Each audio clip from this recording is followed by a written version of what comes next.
বাসার ঘরে বসে আছি দুজন। পিচ্চিটা শুধু আমার দিকে তাকিয়ে আছে একভাবে। আমার খুব ঘুম পাচ্ছে। ঠিক আছে পিচ্ছি, ঘুমাও, আমিও ঘুমাবো। শুয়ে পড়লাম দুজনেই। পিচ্চিটা রোজ দিনের মতো এবারও জড়িয়ে ধরে রইল এবং ঘুমিয়ে গেল। আজ মনে হচ্ছিল পৃথিবীর সব সুখ আমার মাঝে চলে এসেছে। অনেক ভালো লাগছিল। পিচ্চিটা এখন শুধু আমার আর কারো না। তো পরিচয়টা দিয়ে দেই। পরিচয়টা একই, মানে প্রথমে যে পরিচয় শুনেছেন ওইটাই। গল্পে ফেরা যাক। হঠাৎ জান্নাত লাফ দিয়ে উঠে বলল, আইসক্রিম খাবো। এত রাতে আইসক্রিম কই পাবো?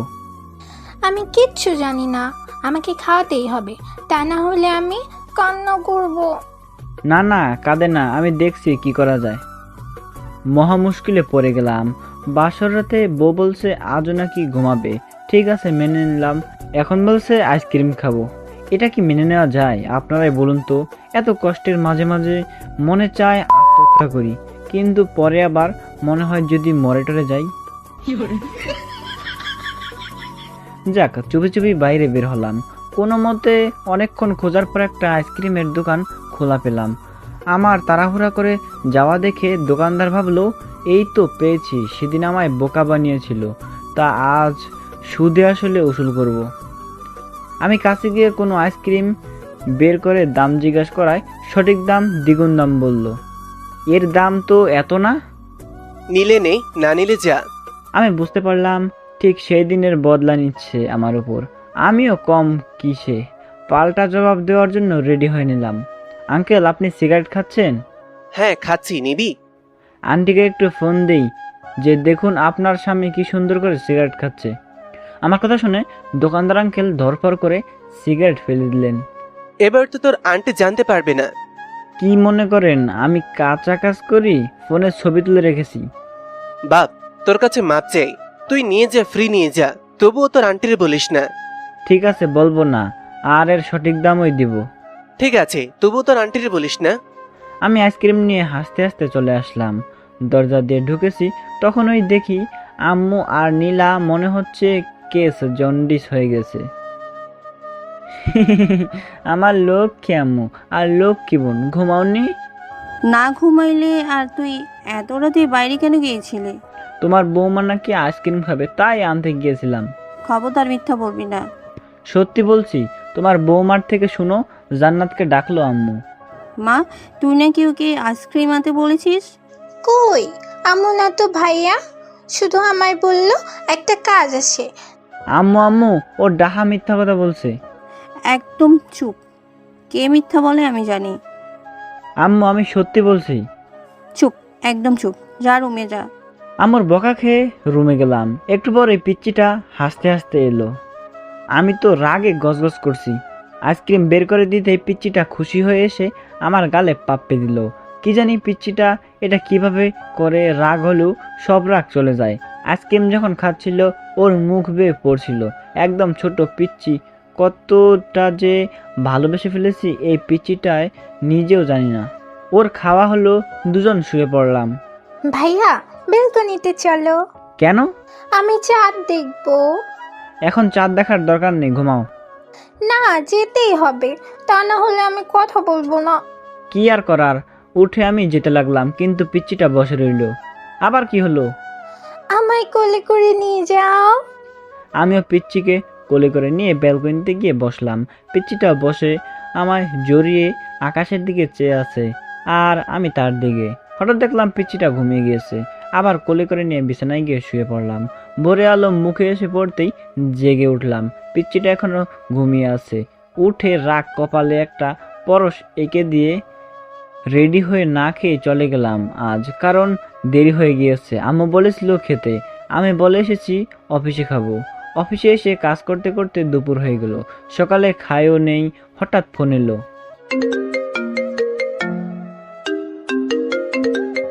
পিচ্চি বলো। ওই, কে পিচ্ছি? তোর তো সাহস কম না? কি হলো, কথা বলছিস না কেন? কে আপনি? জান্নাত। আজ এত রাগ কেন? তোর তো সাহস কম না? সকালে না খেয়ে গেছিস, এখন খাবি, তা না হলে আমি কিন্তু অফিসে গিয়ে মারবো। শান্ত হও, আমি খাচ্ছি। এই বলে কেটে দেয়। আমি তো রীতিমতো ভয়ে শুকিয়ে গিয়েছি। কি রাগটাই না রাগালো, বাবারে বাবা। তাড়াতাড়ি করে খেয়ে আবার কাজে মন দিলাম।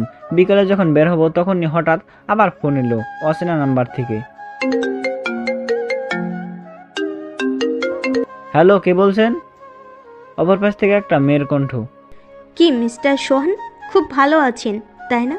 কি ভেবেছেন সব কিছু এত সহজে শেষ হয়ে যাবে? সুখী হবেন জীবনেও না। কে বলছেন? আমি একজন অচেনা মানুষ। পরিচয় কি? সব জানতে পারবেন, তবে এইটুকু জেনে রাখুন। কি মনে করছেন সব কিছু এত সহজে শেষ হয়ে যাবে? ভুল ভাবছেন। মাত্র তো শুরু। রিপাকে দিয়ে এসব কর্ম জাস্ট একটা ফাঁদ মাত্র। আমরা দুজন মিলেই তো করেছি, বাট লাভ নেই। রিপা জজ আর নেই, চলে গিয়েছে বিদেশে। চাইলেও কিছু জানতে পারবেন না। আপনাকে আমি কখনো সুখী হতে দিব না। আমার সুখ কেড়ে নিয়েছেন আপনি। আমি কিছু বলার আগে ফোন কেটে দেয়। আবার চেষ্টা করলাম কিন্তু ফোন বন্ধ। চিন্তায় পড়ে গেলাম, রিপার সাথে তাহলে আর কে আছে? আর কেনই বা এরকম করছে? কি এমন ক্ষতি করেছি তাদের যে আমার পিছনে পড়ে আছে? অফিস করে বের হলাম। কিছু দূর যাওয়ার পর মনে এলো পিচ্চিটার জন্য চকলেট কিনতে হবে। গাড়ি থেকে নেমে একটা দোকানে গিয়ে চকলেট কিনলাম। টেনশনে মাথা খারাপ হয়ে যাচ্ছে, তাই একটা সিগারেট কিনে ধরাইলাম। বিলটা দিয়ে একটু অন্যদিকে তাকিয়ে দেখি জান্নাতের মতো একটা মেয়ে চোখে সানগ্লাস পরে আছে। একদম মডার্ন লাগছে। একটা ছেলের সাথে দাঁড়িয়ে হেসে কথা বলছে। আমি মনে করলাম এটা জান্নাত হতেই পারে না, কারণ ও কখনো একা এখানে আসবেই না, পিচ্চি তো। কিন্তু তবুও আমার সন্দেহ ছিল। একটু কাছে যেতেই সব সন্দেহ ভেঙে গেল, কারণ ও আসলেই জান্নাতই। নিজের চোখে বিশ্বাস করতে পারছিলাম না। তবুও শিওর হতে জান্নাতকে ফোন দিলাম, আর তাকিয়ে দেখলাম ওই মেয়েটা কি করে। আমায় অবাক করে মেয়েটা ফোন হাতে নিল আর চমকে উঠে ফোন কেটে দিয়ে ছেলেটাকে কি যেন বলে তাড়াহুড়া করে চলে যেতে লাগলো। আমার এবার বিশ্বাস হলো যে ওটা জান্নাতই, কিন্তু ভাবলাম এখানে কেন, কি করছে। আমিও জান্নাতের পিছু নিলাম। পিছু নিতে নিতে হঠাৎ কোথায় যেন হারিয়ে গেল। আমি তাড়াহুড়া করে ড্রাইভারকে গাড়িটা আমি যেখানে আছি সেখানে নিয়ে যেতে বললাম। এরপর গাড়িতে উঠে ড্রাইভারকে বললাম যত তাড়াতাড়ি পারেন বাসায় যাবেন, কারণ বাসা এখনো অনেক দূর আর আমি নিশ্চিত ও এত তাড়াতাড়ি বাসায় যেতে পারবে না। বাসায় পৌঁছে কলিং বেল দিলাম জোরে জোরে। নীলা এসে দরজা খুলে দিয়ে আমায় এমনভাবে দেখে চমকে উঠল। কি রে ভাইয়া, তোকে এমন দেখাচ্ছে কেন? বাদ দে, আগে বল তোর ভাবি কই? সে তো রিপা আপুর সাথে গিয়েছে। রিপা আপু নাকি আজ দেশের বাইরে চলে যাবে, তাই। আমার এবার আরো বিশ্বাস হতে লাগলো ওটা জান্নাতই ছিল। আমি নীলাকে বললাম আম্মুকে বলে দিতে জান্নাতের বাসায় যাচ্ছি, আজ ফিরবো না। আমি আবার দৌড়ে গাড়িতে গিয়ে ড্রাইভারকে বললাম জান্নাতদের ওখানে যেতে যত তাড়াতাড়ি পারো। ড্রাইভার কথা মতো জোরে চালিয়ে জান্নাতদের বাসায় নিয়ে গেল। আমি নেমে কলিং বেল দিলাম। একটু দেরিতে আম্মু দরজা খুললো।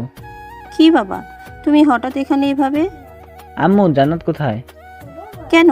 সে তো তার আপুকে এগিয়ে দিয়ে কখন রুমে আছে। আমি ঘুমিয়েছিলাম তো বাবা। আমি আম্মুর সাথে আর একটু কথা বলে দৌড়ে জান্নাতের রুমের দিকে গিয়ে দেখলাম দরজা আটকানো। দরজা ধাক্কা দিলাম। কি হয়েছে আম্মু? আমি চেঞ্জ করছি। এবার আমার পুরোপুরি বিশ্বাস হয়ে গেল জান্নাত বাইরেই ছিল। আমি সোহান। আমার কথা শুনে জান্নাতের আওয়াজ আর পেলাম না। আবার ধাক্কা দিলাম, বাট খুলছে না। ওর খুলতে খুলতে দেরি হলো। খুলতে আমি ভিতরে গেলাম, দেখলাম জান্নাতের মুখে ভয়ের ছাপ, একদম ঘেমে গিয়েছে। কোথায় গিয়েছিলে? আমার এই কথা শুনে জান্নাত চমকে উঠল। আমি মনে মনে ভাবলাম তাহলে আমার সন্দেহটাই কি ঠিক? কি হলো, চুপ করে আছো কেন? না মানে আসলে আমি গোসল করলাম। গোসল করলে তাহলে তো চুল ভেজা থাকবে, তাহলে তোমার চুল ভেজা নাই কেন? হঠাৎ জান্নাত বাচ্চাদের মতো কান্না করে দিল। ভাইয়া, তুমি আমায় একদম বিশ্বাস করো না। তুমি খুব পচা। আমি তোমার সাথে কথা বলবো না। যাও। আরে ওর কান্না দেখে খুব কষ্ট হচ্ছিল। সব ভুলে গিয়ে ওকে বুকে টেনে নিয়ে ওর চোখের জল মুছে দিলাম। এরপর চকলেটগুলো দিয়ে দিলাম, কিন্তু আজও আর আমার গালে পাপ পিঁধল না। আমিও কিছু বললাম না, হয়তো মন খারাপ। এর উপর আরও উল্টো পাল্টা জিজ্ঞেস করেছি ও ওটা হবে কিভাবে। আম্মু তো বললো ও বাসা ছিল। ভাইয়া, আমি নদীতে নৌকায় বসে চাঁদ দেখবো।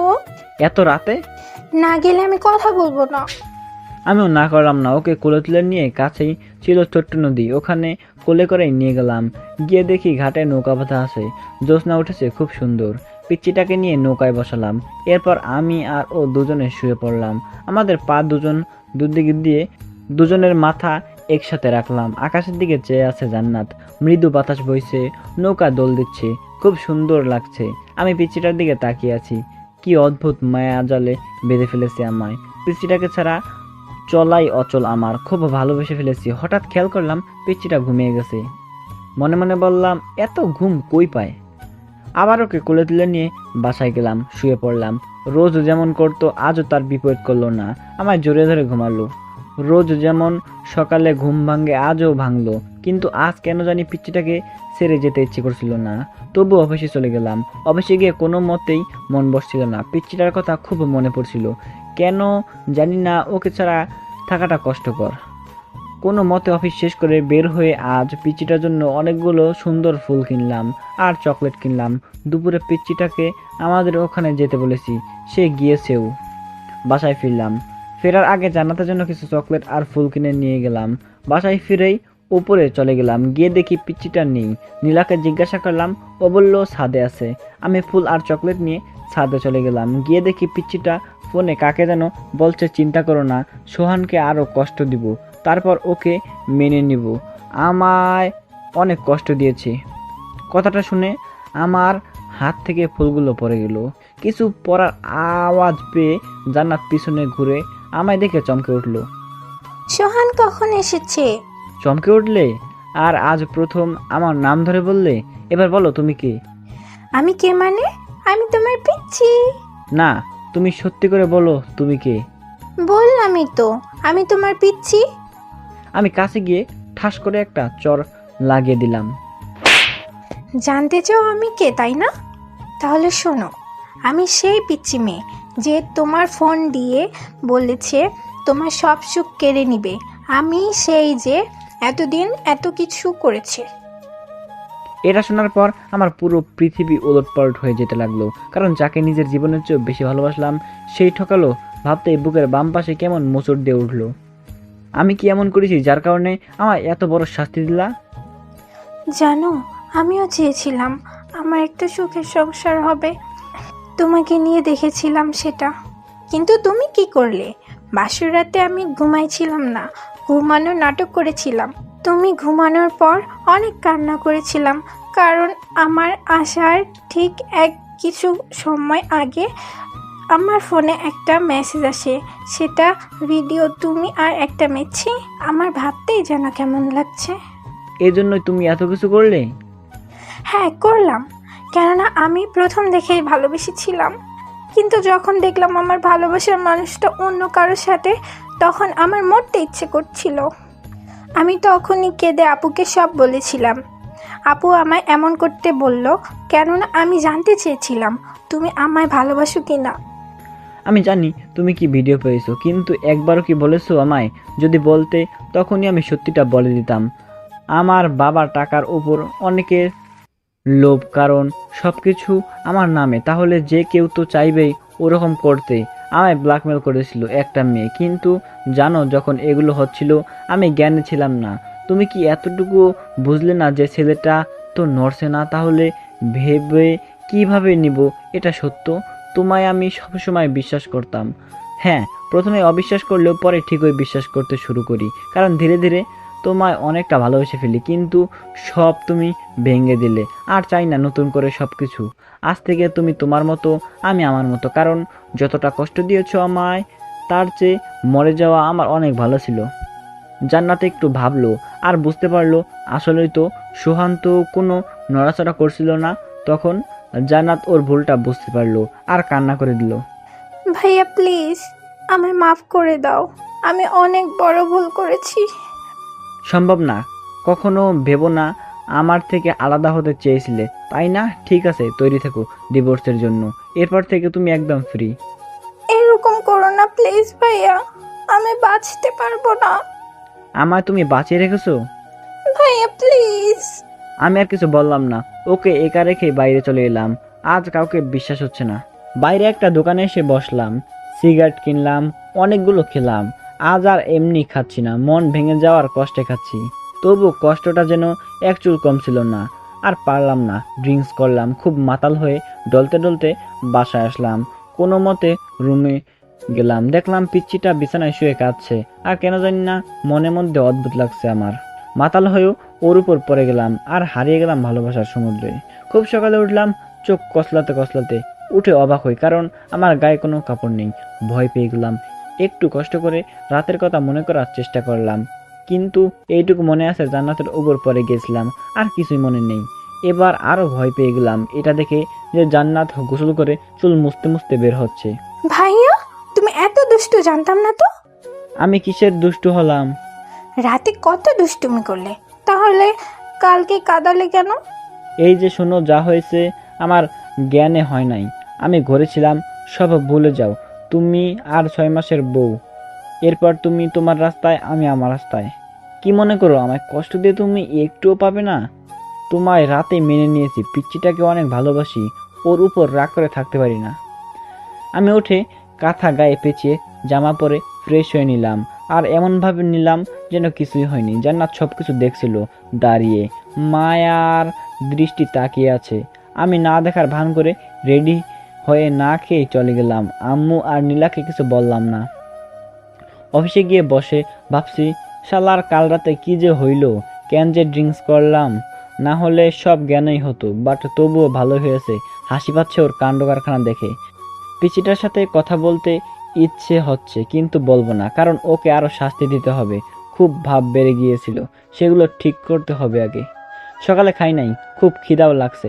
পিচ্চিটা ফোন দিচ্ছিল বারবার, আমি কেটে দিয়ে ফোন বন্ধ করে খেতে বসার সময় মনে পড়লো মনে হয় পিচ্চিটা খায়নি।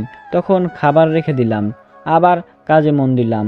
আজ খুব খারাপও লাগছিল, কেননা জান্নাতের থেকে দূরে দূরে থাকতে পারছিলাম না, কারণ ওকে বড্ড বেশি ভালোবাসি। প্রতিদিনের মতো আজও চকলেট কিনলাম, আর এক জোড়া নূপুর আর একটা সুন্দর নীল শাড়ি কিনে নিলাম। অফিস থেকে বার হয়ে কিনলাম, এরপর বাসায় নিয়ে গেলাম। কি রে ভাইয়া, কি ব্যাপার আজ এত কিছু?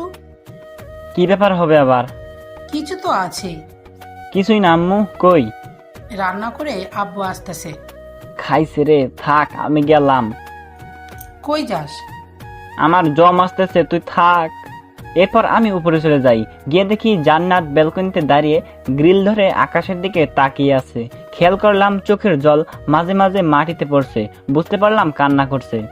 আমি ডাক দিতেই চমকে উঠলো, কোনো মতে চোখ মুছে আমার দিকে তাকালো, কিন্তু তা এড়িয়ে যেতে পারলাম না, কারণ আমি প্রথমে বুঝতে পেরে গিয়েছিলাম ও কান্না করছে। তবুও বুঝেও না বোঝার ভান করলাম। জান্নাত আমার হাতে অনেক কিছু দেখে খুশিতে আত্মহারা হয়ে গেল, কিন্তু সেই খুশি বেশিক্ষণ থাকলো না, কারণ জান্নাত ভেবেছিল ওগুলো সব ওর জন্য এনেছি, তাই খুশি হয়েছিল। কিন্তু আমি এমনি বলেছি ওর জন্য এসব আনিনি, কারণ এগুলো এখন রেখে দিব। আমায় অনেক জ্বালিয়েছে, তার সত্য একটু নিতেই হবে নাকি? এগুলো কার জন্য ভাইয়া? খুব সুন্দর হয়েছে। আমার পরবর্তী বউর জন্য। তুমি তো আর আমার বউ থাকছো না, ডিভোর্স দিচ্ছি তোমায়। প্লিজ এমন করো না, আমি তোমায় ছাড়া বাঁচতে পারবো না, কেননা আমি তোমায় অনেক ভালোবাসি। আজ প্রথম পিচ্চিটা আমায় নিজের মুখে ভালোবাসি বলেছে। মনে মনে অনেক খুশি হলাম, কারণ পিচ্চিটা আজ তার মনের কথা বলতে পেরেছে। কিন্তু আমি সেই খুশিটা চেপে রাখলাম, প্রকাশ করলাম না। জানো, আজ যখন এগুলো কিনছিলাম খুব কষ্ট হচ্ছিল, কেননা এগুলো পরার অধিকার তুমি নিজেই হারিয়েছো। আমি আর কিছু বললাম না, সব রেখে ছাদে চলে গেলাম, কারণ জান্নাত এখন কাঁদবে। আমি জানি ওকে সান্ত্বনা দিতে পারছি না, খুব ইচ্ছে করছে ওকে বুকে টেনে নিয়ে বলি, জান্নাত আমিও তোমায় ভালোবাসি, কিন্তু বলতে পারছিলাম না, কিছু একটা আমায় বাধা দিচ্ছিল। ছাদে কিছুক্ষণ থাকার পর দেখলাম জান্নাত এলো, ওর চোখের দিকে চেয়ে আসি, অদ্ভুত মায়ার দৃষ্টিতে তাকিয়ে আছে। ওর চোখের মাঝে হারিয়ে যেতে থাকলাম। তখনই মনে এলো ওকে তো এখন কাছে টেনে নেওয়া যাবে না, তাই চোখ সরিয়ে নিলাম। ও এটা দেখে আরো কষ্ট পেল আর কেঁদে দিল। ওর কান্না আমার বুকে এসে আঘাত করছিল, সইতে পারছিলাম না, কিন্তু তবুও চেপে রাখলাম, কেননা পরে সামনে প্রকাশ করলেও জেনে যাবে আমি নাটক করছি। আমি আর দাঁড়িয়ে না থেকে দোলনায় গিয়ে বসলাম। আমার পিছে জান্নাতও গিয়ে বসলো আর আমি সরে বসলাম। মাঝখানে কিছুটা জায়গা ফাঁকা রেখে দিলাম। এটা দেখে জান্নাত কষ্ট পেল। ও হয়তো আশা করেছিল আমি তাকে কাছে টেনে নেব, কিন্তু নিলাম না। একটু পর নীলা আসলো। ভাইয়া, ভাবি তোমাদের খাবারের জন্য ডাকছে। ঠিক আছে, তাই বলে উঠে চলে এলাম। আর জান্নাত বসে রইল, হয়তো ভাবছে আমায় আর কত কষ্ট পেতে হবে এর জন্য। কেন ভাইয়া আমায় দূরে ঠেলে দিচ্ছে। আমি গিয়ে বসলাম নীলার পাশে। আম্মু আর নীলা একটু অবাকই হলো, কেননা আমার পাশে জান্নাত থাকতো প্রতিদিন। কি হয়েছে তোর আজ? কই না তো, কি হবে আবার? তাহলে আজ এখানে বসলি কেন? এমনি আম্মু, আমায় খেতে দাও, খুব খিদে লাগছে। আর কোনো কথা শুনতে চাই না আমি। একটু পর জান্নাত এলো আর এসে সেও অবাক, কারণ আজ আমি ওর পাশে নেই। আম্মু খাবার বেড়ে খাইয়ে দিতে চাইলে জান্নাত না করে। কি হয়েছে রে মা, বল আমায়। এমন করছিস কেন? আর তোর চোখও লাল। না আম্মু, কিছু হয়নি। আমায় কিছু লুকাবি না, বলে দিলাম। কি হয়েছে রে মা, সত্যি করে বল। আম্মু, তোমার ছেলে খুব খারাপ, আমায় কাল কষ্ট দিয়েছে। কি বললি? নীলা, ঝাঁটাটা নিয়ে আয় তো। আম্মু আম্মু, এর মাঝে ঝাঁটা আবার কেন? তোকে পিটাবো তাই। কিন্তু কেন? তুই আমার মেয়েটাকে কষ্ট দিচ্ছিস, তাই মারবো। ওই নীলা, তাড়াতাড়ি নিয়ে আয়। আম্মু মারা লাগবে না, আমি কষ্ট দিব না আর। হ্যাঁ বলে দেই, কারণ আব্বু জানতে পারলে আমায় মেরে সব শেষ করে দিবে। এবার তাকিয়ে দেখলাম জান্নাত অনেক খুশি হয়ে হাসছে আর খুশি হয়ে খেয়ে নিচ্ছে। আমিও মনে মনে বললাম, আর কিছুক্ষণ শুধু হেসে যাও, এরপর কাঁদবা। আমি খেয়ে রুমে চলে এসে একটা বালিশ নিয়ে নিচে শুয়ে পড়লাম। যদিও জানি ঘুম ধরবে না, তবুও শুয়ে পড়লাম। একটু পরে পিচ্চিটা হাসতে হাসতে এসে আমাকে নিচে শুয়ে থাকতে দেখে ওর মন খারাপ হয়ে গেল। ভাইয়া, তুমি নিচে শুয়েছো কেন? এখানেই শুবো এখন থেকে। আর শোনো, মনে রাখো আম্মুর সামনে ওভাবে কথা বললেও এখানে বলতে পারবো না। জান্নাত আমার কথা শুনে আবার কান্না করে দিয়ে বিছানায় শুয়ে পড়লো। আমিও লাইট নিভিয়ে নিচে শুয়ে পড়লাম। একবার এপাশ হচ্ছি আরেকবার ওপাশ হচ্ছি, কিন্তু ঘুম কোনো মতেই ধরছে না, কারণ পিচ্চিটাকে বুকে না নিলে ঘুম হয় না। আর পিচ্চিটাও সাহস করে আসছে না, কারণ ওকে বলেছি আসলে আমি রুম থেকে বের হয়ে যাব, তাই আসছে না। বুঝতে পারছিলাম জান্নাত কাঁদছে, আমি যেন বুঝতে না পারি তাই আওয়াজ করছিল না, কিন্তু তবুও হালকা হচ্ছিল। ওকে এভাবে কাঁদতে দেখে আমারই চোখ দিয়ে জল পড়ছিল। হয়তো এটাই বলে ভালোবাসা, যেটা আজকালকার ভালোবাসার মতো না। ভালোবাসার মানুষ যখন কষ্ট পায় সেই কষ্ট নিজেরও লাগে, যেমনটা আমার হচ্ছে। সারা রাত জেগে থাকলাম, কেটে গেল নির্ঘুম রাত। যখন সকাল হচ্ছিল হালকা আলো অন্ধকারকে দূর করিয়ে প্রবেশ করতে থাকলো, তখন বুঝলাম জান্নাত থেমেছে, তার মানে জান্নাত ঘুমাইছে। আমি তখন উঠে পড়লাম, দেখলাম পিচ্চিটা চোখ ফুলে গিয়েছে, এক রাতেই চোখের নিচে কালো দাগ পড়ে গিয়েছে। আমি একটু ছাদে গিয়ে সকালটা দেখতে লাগলাম, এরপর খাওয়া দাওয়া করে অফিসে চলে গেলাম। এভাবে কিছুদিন কেটে গেল। এখনো জান্নাত কাঁদে, কেননা আজ অনেকদিন হলো ওকে একটিবারের জন্য বলিনি বুকে আসতে, একটু আদর করতে। ও ভালোবাসা পাওয়ার জন্য এখন আমার পিছনে ছুটছে, যদিও এখনো আগের মতোই দূরত্ব। অফিসে বসে আছি, হঠাৎ বাসা থেকে ফোন আসে, জান্নাত নাকি মাথা ঘুরে পড়ে গিয়েছে, তাকে তখনই হসপিটালে নিয়ে যাওয়া হয়েছে। এটা শুনে আমার বুকের বাম পাশে ব্যথা শুরু হলো। ভাবতে লাগলাম, ও তো এই কয়েকদিন ঠিকমতো খাওয়া দাওয়া করে নাই, সবসময় কান্না করে, এর জন্য কিছু হলো না তো? আমি অফিস বাদ দিয়ে হসপিটালে পৌঁছালাম। গিয়ে দেখি আম্মু আর নীলা বসে আছে। আমি যাওয়ার একটু পরেই ডাক্তার বের হলো। কি অবস্থা ওনার? আপনি কি হন ওনার? আমি ওনার হাজবেন্ড। ওনার কি হয়েছে? উনি মা হতে চলেছেন। এই খবরটা শুনে আমি খুশিতে আত্মহারা হয়ে পড়েছিলাম। দুনিয়ার সব সুখ মনে হচ্ছিল আমার মাঝে চলে এসেছে। আম্মু আর নীলা এবারও একটু চমকে গেল, কিন্তু আমি তাদের বললাম এটা আমারই সন্তান। তখন তারা অনেক খুশি হলো। আম্মু তোমরা বাইরে থাকো, আমি একটু জান্নাতের সাথে একা কথা বলবো। আম্মু হ্যাঁ বললেন। আমি ভিতরে গিয়ে দেখলাম পিচ্চিটা শুয়ে হাসি মুখে আমার দিকে চেয়ে আছে। হয়তো সে বুঝতে পেরেছে ওর হাসির মুখটা নষ্ট করতে ইচ্ছা হচ্ছিল না। জান্নাত কাঁদতে কাঁদতে সইটা করলো, ওর হাত কাঁপছিল। সইটা করে মেঝেতে বসে পড়লো। জান্নাতের বিশ্বাসই হচ্ছিল না আজ সব শেষ হয়ে গেল। জান্নাতের আজ বেঁচে থাকতে ইচ্ছা হচ্ছিল না, মনে হচ্ছিল এখনই নিজের জীবনটা শেষ করে দেই। কিন্তু পরেই মনে করলো ওর সন্তান তো কোনো দোষ করেনি, তাকে কেন দুনিয়ার আলো দেখাবে না, যতই তার বাবা ওকে ছেড়ে যাক। জান্নাত সিদ্ধান্ত নিল সে তার সন্তানকে একাই মানুষ করবে। তাই বলে উঠে দাঁড়ালো, কিন্তু ওর মাঝে সেই শক্তিটুকুও পাচ্ছিল না। কষ্টে উঠে ব্যাগে কিছু জামা কাপড় গুছিয়ে নিয়ে কাউকে না বলে বের হয়ে গেল। পরে রইল টেবিলের উপর ওই কাগজটা। এদিকে আমি বাসা থেকে বের হয়ে শপিং মলে গেলাম। গিয়ে জান্নাতের জন্য খুব সুন্দর দেখে একজোড়া নুপুর কিনলাম, নীল কাঁচের চুড়ি কিনলাম, অনেক খুঁজে 12টা গোলাপ 7 রঙের একটা 2 রকমের কিনলাম। এরপর জান্নাতের প্রিয় চকলেট কিনলাম আর ভাবতে লাগলাম পিচ্চিটা কতই না খুশি হবে এগুলো দেখে। সব কিনে আমি বাসায় ফিরে সোজা রুমে চলে গেলাম। গিয়ে দেখি পিচ্চিটা নেই। তার মানে যা ভেবেছিলাম তাই হয়েছে। টেবিলের সামনে গিয়ে কাগজটা হাতে নিয়ে শিওর হলাম আমার ভাবনায় ঠিক। আমার অনেক হাসি পাচ্ছে, আবার একটু কষ্ট হচ্ছে জান্নাতকে কাঁদিয়ে। আমি কাগজটা নিয়ে আর কেনা জিনিসগুলো নিয়ে রওনা দিলাম। জানি জান্নাত ওর বাড়িতে গিয়েছে, রাস্তা দিয়ে যাচ্ছি আর ওটা মনে করে হাসছি। জান্নাতদের ওখানে পৌঁছে গেলাম। কলিং বেল দিতেই আম্মু সে দরজা খুলে দেয়। আরে বাবা, তুমি এখানে এত রাতে? আম্মু, আপনার মেয়ের জন্য আসতে হলো। দেখলাম কাঁদতে কাঁদতে চলে এলো। কিছু জানতে চাইলে কিছু বললো না। ওর কি হয়েছে বাবা? ভাববেন না আমার উপর রাগ করেছে একটু। আম্মুর সাথে আরেকটু কথা বলে পিচ্চিটার রুমে চলে গেলাম। গিয়ে দেখি বালিশে মুখ গুজে ফুপিয়ে ফুপিয়ে কাঁদছে। আমি গিয়ে ওর মাথার কাছে বসলাম। ওর মাথায় হাত দিতেই ও ঘুরে আমার দিকে তাকালো। তাকিয়ে দেখলাম চোখ লাল টকটক করছে। আপনি কেন এসেছেন? চলে যান এখান থেকে। আপনি তো আমায় চান না, তাহলে কেন এসেছেন? আজ আমার কাছ থেকে চলে যান। এখান থেকে কখনো যাব না আপনার সামনে। কথাগুলো জান্নাত কান্না করেই বলল। আমি ওর কথা শুনে হিহি করে হাসতে লাগলাম আর ও আমার হাসি দেখে উঠে বসলো। পাগলি মেয়ে, একবারও ওই কাগজটা পড়েছো যে ওতে কি লেখা আছে? মানে? আরে পাগলি মেয়ে, ওটা ডিভোর্স পেপার না। তুমি ভাবলে কিভাবে আমার পিচ্চিটাকে ছেড়ে আমি থাকতে পারবো? আরে ওইটাতে লেখা কখনো কেউ কাউকে ছেড়ে যেতে পারবে না, আর ওটাই তুমি সই দিয়েছো। এখন ইচ্ছে করলেও আমায় ছাড়তে পারবে না, আমিও পারবো না। এটা শোনা মাত্রই জান্নাত লাফ দিয়ে উঠে আমায় ধাক্কা দিয়ে বিছানায় ফেলে দিয়ে আমার বুকের উপরে চড়ে বসে আমার বুকে কিলঘুষি আর বকুনি শুরু করলো। কুত্তা, বিলাই, হারামি, শয়তান, কোন ব্যাং, কালো ইঁদুর, কালো বক।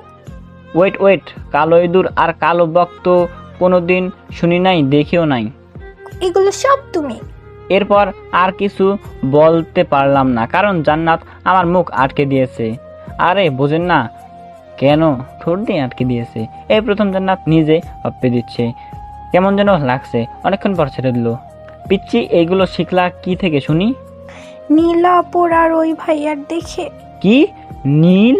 এটা ও মনেই তো নাই, ওর তো হবু জামাই। আমায় কষ্ট দিয়েছো, আমি রাগ করেছি। তোমার সাথে কথা নাই ভাইয়া। ঠিক আছে চলো বাইরে, আজ বাইরে যাব ঘুরতে রাতেই। সত্যি? হ্যাঁ সত্যি, তার আগে তোমার সারপ্রাইজ আছে। তাই বলে চকলেট দিলাম, অনেক খুশি হলো। হাঁটু গেড়ে ওকে প্রপোজ করলাম। তারপর নূপুরটা বের করে পিচ্চিটার পায়ে পরিয়ে দেই। ও অনেক খুশি হয়। হাতে চুড়ি পরিয়ে দেবার পর খুশিতে আত্মহারা হয়ে আমায় জড়িয়ে ধরে। তোমাকে অনেক ধন্যবাদ ভাইয়া। আর এই শাড়ি তোমার জন্য আনছিলাম। এরপর জান্নাত আর আমি বের হলাম। দুজনে পাশাপাশি হাঁটছি। আকাশে জমেছে মেঘ, মেঘের মেলা। হালকা মৃদু বাতাস, কানে কানে কিছু বলে যাচ্ছে। ভালোবাসার মায়া জড়িয়ে আছি দুজন এখন। আমাদের দুজনকে এখন মরণ ছাড়া কেউ আলাদা করতে পারবে না। বাতাসে জান্নাতের চুলগুলো আমার মুখের উপর এসে পড়ছিল আর আমি তা উপভোগ করছিলাম। হঠাৎ জান্নাতকে কোলে তুলে নেই, আরও আমার গলা জড়িয়ে ধরে আছে। দুজন হাঁটছি আনমনে। হঠাৎ আকাশ থেকে ঝমঝম করে বৃষ্টি ধারা বইতে লাগলো। জান্নাত আমার কোল থেকে নেমে দাঁড়িয়ে হাত দুদিকে দিয়ে বৃষ্টিতে ভিজতে লাগলো। আমিও ওই মুহূর্তটা দেখতে লাগলাম। অপূর্ব লাগছিল বৃষ্টির ফোঁটা জান্নাতের ঠোঁট বেয়ে গাল বেয়ে নিচে পড়ছিল। মনে হচ্ছিল ও একটা বাচ্চা, মনেই হচ্ছিল না ওর আর একটা সন্তান হচ্ছে। এভাবে খুনসুটিতে কেটে যায় অনেক দিন। এখন জান্নাতের অনেক খেয়াল রাখি, কোনো কাজ করতে দেই না। এমনিতেই টেনশনে থাকি, কখন যেন বাসা থেকে ফোন আসে। এমনিতেই একদিন বাসায় কাজ করছি, হঠাৎ বাসা থেকে ফোন আসে। জান্নাতকে ডক্টরের কাছে নিয়ে যাওয়া হয়। ফোনটা আসা মাত্রই আমি ছুটে চলে যাই হসপিটালে। গিয়ে বাইরে সবার সাথে অপেক্ষা করতে থাকি। হঠাৎ ডাক্তার বের হয়ে বলে সুখবর, কন্যা হয়েছে। আমি এটা শুনে খুশি হই অনেক। সবাই গিয়ে দেখা করে এলো। তারপর আমি গেলাম, গিয়ে দেখি পিচ্চিটা শুয়ে আছে। আজ আর ওকে পিচ্চি লাগছে না, কারণ ও আরেক পিচ্চির মা। এখন তবে যাই হোক, ও শুধু আমার কাছে গিয়ে বসলাম, জান্নাতের হাত ধরে বললাম আই লাভ ইউ পিচ্চি। তাই বলে ওর কপালে একটা ভালোবাসার পরশ এঁকে দিলাম। এভাবেই শুরু হলো আমাদের নতুন জীবন। তো বন্ধুরা, গল্পটা এখানে শেষ হয়ে গেলো। তো গল্পটা অনেক ছোট ছিল, তো এরকম আর মজাদার গল্প পেতে চ্যানেলটিকে অবশ্যই সাবস্ক্রাইব করে দিবেন। গল্পটা অনেক ছোট ছিল, তো যাই হোক, আমাদের কিছু করার নাই। তো আশা করছি গল্পটা ভালো লাগছে। গল্পটা ভালো লাগলে চ্যানেলটাকে সাবস্ক্রাইব করে দিয়ে আর হ্যাঁ, ভিডিওতে একটি কমেন্ট করে জানিয়ে দিন গল্পটা কীরকম লাগলো। গল্পটা অনেক ছোটো, তো যাই হোক, তো আপনারা সবাই ভালো থাকবেন, সুস্থ থাকবেন। দেখা হচ্ছে পরবর্তী ভিডিওতে। আল্লাহ হাফেজ।